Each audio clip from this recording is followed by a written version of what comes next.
এখানে প্রায় 400 আমার শ্রদ্ধেয় শিক্ষক মন্ডলী উপস্থিত আছে। একটাই বাক্য যার বিরুদ্ধে আমি আমার এই 6 বারের এমপি বিরুদ্ধে আমি চেষ্টা করি। আপনি মাদকের বিরুদ্ধে লড়াই করে জিতেছেন, হারেন না। এবার ইনশাআল্লাহ আগে তো হারবেন না, কিন্তু আমি টিভি মাদ্রাসা হাই স্কুলের ক্লাস 7-6 এর মেয়েগুলা স্কুল মাদ্রাসায় যেতে পারে না।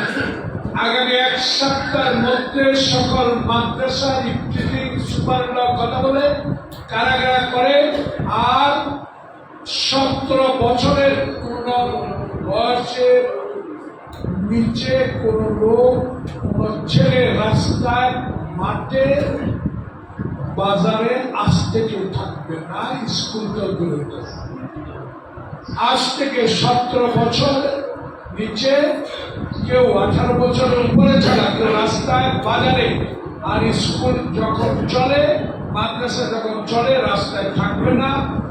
আপনি ইনচার্জ কেউ ইন্সপেক্টর আছে, ইউনিয়ন কাউন্সিলের ওই ওয়ার্ডের মেম্বার যে আছে তাকে দাঁড় করিয়ে রাখে আমি না। ওকে।